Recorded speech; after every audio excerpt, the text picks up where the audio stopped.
Olá, meus amores, como é que vocês estão? Pessoal, deixa eu só posicionar. Pessoal, hoje nós teremos a nossa live, tá? Às 15h20. E eu queria avisar pra vocês que hoje também é a entrega do cartaz. Lembram do que eu falei pra vocês? Um aplicativo chamado Canva, que ele é bem legal, bem sutil, bem fácil de fazer o cartaz. Estou esperando o cartaz de vocês ainda hoje, tá? Lembram que eu coloquei o meu e-mail lá pra vocês. Quem não conseguiu anotar o meu e-mail, chama no direct, me pede o e-mail que eu vou enviar. Pra vocês. Agora, eu preciso que vocês me enviem o cartaz de vocês, tá? Que foi da atividade do Conexão da página 24 e 25. Na sexta-feira eu marquei que seria para nossa live de hoje. E aí, pessoal, como foi a semana de vocês? Graças a Deus a semana foi tranquila, né? E vamos falar sobre os termos essenciais da oração. Vocês têm alguma dúvida em relação aos termos essenciais da oração? O que são os termos essenciais da oração? Bom, gente, se tiverem alguma dúvida, pode me chamar aqui, tá? Que eu sempre estou para tirar dúvidas de vocês o tempo que for necessário. E aí, para fecharmos e concluirmos os termos essenciais da oração sujeito, eu vou dar a última revisada. Vocês lembram que é o sujeito? O sujeito é de quem? De quem fala ou do que se fala. E lembram que eu falei ontem para vocês que na língua portuguesa temos dois termos essenciais da oração: o sujeito e o predicado. Lembra? Nessa unidade, neste capítulo do livro, nós só falamos sobre o sujeito, mas possuímos dois tipos de termos essenciais da oração: o sujeito e o predicado, tá? Então veja só, lembram das características do sujeito? De quais as características que abordamos em sala de aula? Quais são mesmo que nesse momento virtual, né, a gente tem que se habituar a chamar de sala de aula. Mas lembram quais são as características em relação a ele? Primeiro, a primeira característica, ele pode ser identificado por quem é, mais um verbo, ou ele pode ser identificado por quê? Através do verbo. Por quê? Porque o sujeito, ele sempre exige que o verbo concorde em número e pessoa com ele. E aí, se ele pede essa correlação, essa igualdade, essa correlação, dizemos que o gênero, que o sujeito, ele tem uma concordância verbal, porque ele necessita concordar em gênero e número com o sujeito. Então, é bem fácil de identificar.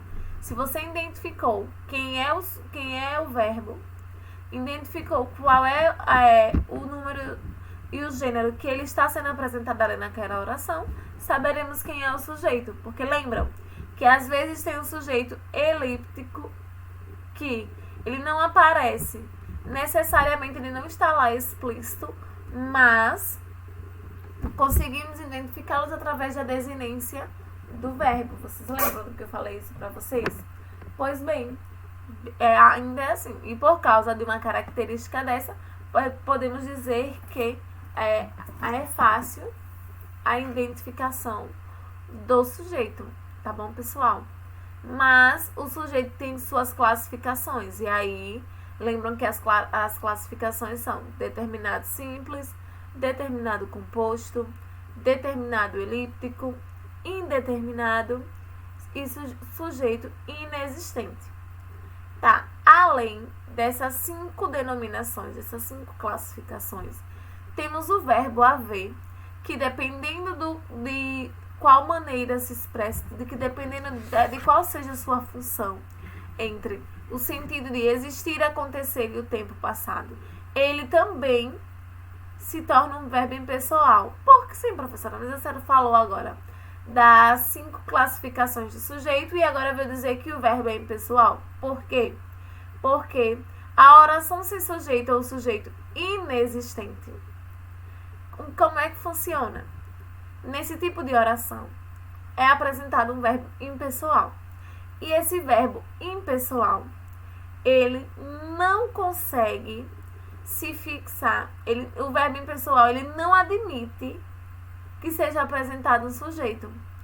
Então, por ele não admitir, ele tem uma particularidade na qual ele não admite que se apresenta um sujeito. E aí, por ele não admitir que se apresente um sujeito, a oração fica sem sujeito. Aí, onde é que eu vou entrar no assunto do verbo haver? O que é que tem a ver? Qual é a ligação entre o sujeito inexistente e o verbo haver? A ligação é que o verbo haver, quando ele está se referindo, sendo empregado no sentido de existir, tempo passado e acontecer, ele também se torna um verbo impessoal. Mas geralmente, quem são os verbos que são considerados impessoais? Nevar, relampejar, trovejar, chover, são verbos ligados aos fenômenos da natureza. Esses são classificados como verbos impessoais e só utilizamos verbos impessoais nas orações sem sujeitos ou sujeito inexistente, tá? Na classificação do determinado simples, é aquele que só apresenta um núcleo. Lembram do que eu falei para vocês? Que o núcleo é a palavra principal do sujeito. Aquela palavra que caracteriza principalmente o sujeito. Então, se eu tiver uma frase, uma atitude tomada a milhares de quilômetros poderá transformar violentamente o plano de vida para o amanhã. O meu sujeito é uma atitude, tá? Uma atitude. O artigo que o antecede, mas o sujeito é atitude. Mas o meu núcleo é só a palavra principal. A palavra principal do sujeito. Então, quem é a palavra principal do sujeito? É uma ou atitude? Atitude. Então, o meu núcleo é atitude. Tá? Sujeito determinado composto. É aquele. Então, no sujeito determinado simples, a oração ela só vai apresentar um núcleo, ou seja, um sujeito. No determinado composto, ela apresenta dois ou mais núcleos, dois ou mais sujeitos. Então, quando eu digo o rádio, a televisão e o telex são células nervosas desse imenso organismo, desculpa. O rádio, a televisão e o telex são células nervosas desse imenso organismo. Então, eu tenho aí o rádio, a televisão e o telex, 3 sujeitos. Mas núcleo mesmo eu só tenho rádio, televisão e telex. Entenderam? Sujeito elíptico ou oculto é aquele onde não encontramos na oração. A gente não encontro ele ali diante da... Não encontro ele como é que eu posso dizer para vocês? Ele não aparece explicitamente, mas devido à desinência do verbo, eu consigo identificá-lo. E se você disser, estamos todos envolvidos com o projeto, com esse novo projeto. Se eu utilizei o verbo estamos e a desinência nós, eu sei que estamos que está ligada à primeira pessoa do plural. Então, é nós estamos todos envolvidos nesse novo projeto. Entenderam? Então, o oculto, ele não está lá, mas é fácil de identificá-lo por causa da sua desinência. Tá bom? O que acontece? Aí temos o sujeito indeterminado. Quem é o sujeito determinado? É aquele que não conseguimos fixar com exatidão quem é. Mas aí existem 2 possíveis características que possam identificá-los. A primeira, a forma de identificá-los é uma oração com verbo na terceira pessoa do plural. É quando eu coloco quando eu sempre apresento uma oração com verbo na terceira pessoa do plural, que no caso, eles, né? Eles encontraram uma forma, eu, tu, ele, nós, vós, eles, tá? E a segunda característica é segunda possível estrutura sintática que possa apresentar um sujeito, mas não com exatidão. Ela vai apresentar, mas não é com exatidão.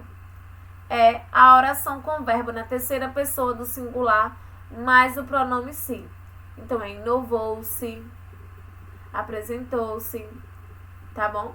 Mas, gente, veja só, a primeira característica para uma possível estrutura sintática, onde irá apresentar um sujeito, mas não com exatidão, é que a oração com verbo na terceira pessoa.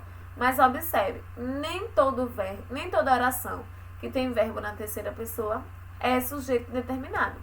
Às vezes é possível encontrarmos o verbo, identificarmos o verbo na oração, mesmo ele estando na terceira pessoa. Então, o que é que devemos fazer?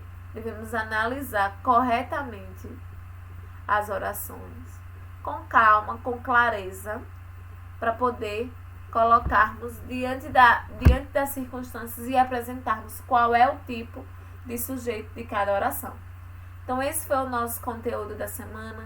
Espero que vocês tenham entendido bastante ele, porque iremos trabalhar ainda muito sobre termos essenciais da oração, sujeito e predicado. Bom final de semana, espero vocês na live às 15h20, tá? E lembrem de me enviarem o cartaz, que lembram que eu falei na live passada sobre o aplicativo, o Canva, que aí dá para vocês produzirem o cartaz. Então me enviem, tá? A fotinha desse aplicativo, e para poder fazer a publicação e eu poder fazer analisar o trabalho de vocês e saber quem realmente está fazendo todas as atividades. Beijo, até mais tarde.